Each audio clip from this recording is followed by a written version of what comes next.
I am Jeroen Flamay and welcome to my lecture series on computer and network security. In this fourth part on symmetric ciphers, I will be talking about the Advanced Encryption Standard, or AES. And let's first take a look at the history of AES. In 1997, NIST, the standardization body, launched an open call for a new encryption standard to replace DES. At that moment, it was already known that DES was insecure and there was thus a need for a replacement. In total, it received 15 submissions.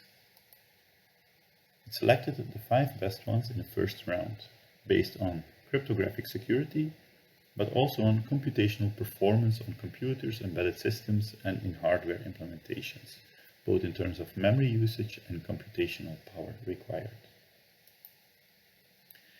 In 2000, 3 years later, NIST announced the winner. The winner was the Rijndael algorithm, which was invented by 2 Belgians, Johan Damen and Vincent Rijmen, who worked at KU Leuven at the time.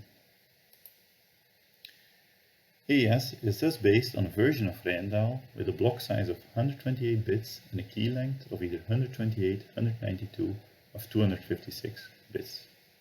So there are 3 variants of the AES algorithm with 3 different key sizes. And let's take a look at the general structure of AES, which you see depicted here. As I said, it works as a block cipher working on blocks of 128 bits or 16 bytes. This input is transformed into a 4x4 matrix where each element consists of 1 byte and each column consists of a 4-byte word. First, an initial transformation is done on this input, and this initial transformation is then transformed again in a number of rounds. Each round consists of 4 different transformation functions and combines the input with a round key.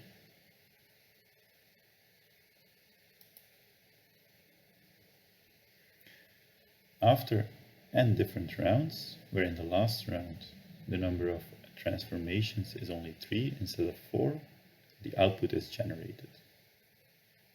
The round keys, there are a number of round keys equal to the number of rounds, are derived from the original key. Depending on the size of the original key, the number of rounds changes. So with a key size of 16 bytes, which is the shortest possible key size, there are 10 rounds, while with a key size of 32 bytes, there are 14 rounds. Note that the round key itself is always 16 bytes, independent of the size of the actual key.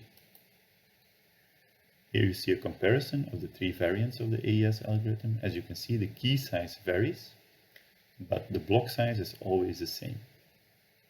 What changes is the number of rounds and the size of the key. And let's take a closer look at this input representation. As I mentioned, the original 16 bytes of the block are transformed into a 4x4 byte matrix. Each column of this matrix is called a word, so each word consists of 4 bytes. Also, the input and the intermediary states each consists of 4 words for 16 bytes in total. This state is then transformed throughout the different rounds, and finally the output block is obtained, which is the same size as the input block. The key is also represented by a similar looking matrix. Depending on the key size, the number of columns in this matrix will change. So, for the smallest key size, the matrix is also 4x4 bytes. But for the largest key size, it consists of 4 rows but 8 columns. In the image here, we assume the smallest key size of 16 bytes. This key is then expanded into a number of 4-byte words. The number of words is between 44 in case the key is 16 bytes and 60 for the largest possible key of 32 bytes. If you have 44 words, that means 4 words per round key, so 11 keys in total for one initial transformation plus 10 rounds. If you have 60 words, we have 15 keys in total for one initial transformation and 14 rounds. So 4 words are combined into a single 16-byte round key, or 128-bit round key.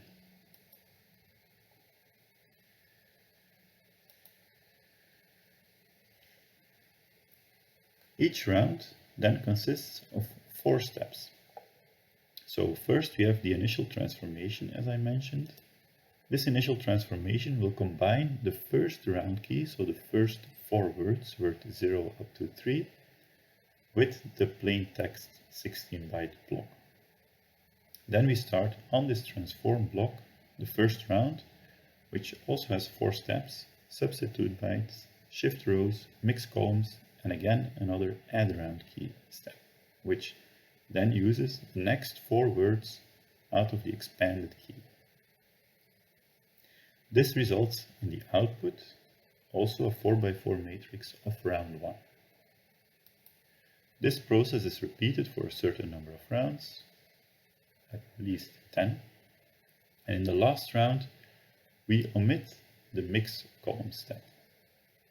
The reason that step is omitted is for better mapping the encryption and decryption algorithms and being able to do easily to reverse the encryption operations. And based on this structure of the AES algorithm, I have a question for you. Is AES a Feistel cipher? Yes or no? Feel free to pause the video if you want to think about this question. And then we'll take a look at the answer.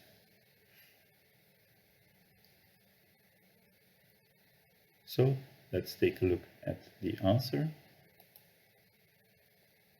The answer is no, AES is not a Feistel cipher because clearly AES does not follow the Feistel structure.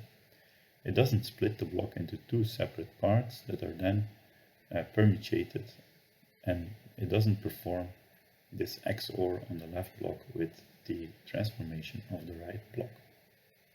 Therefore, it does not follow the Feistel structure.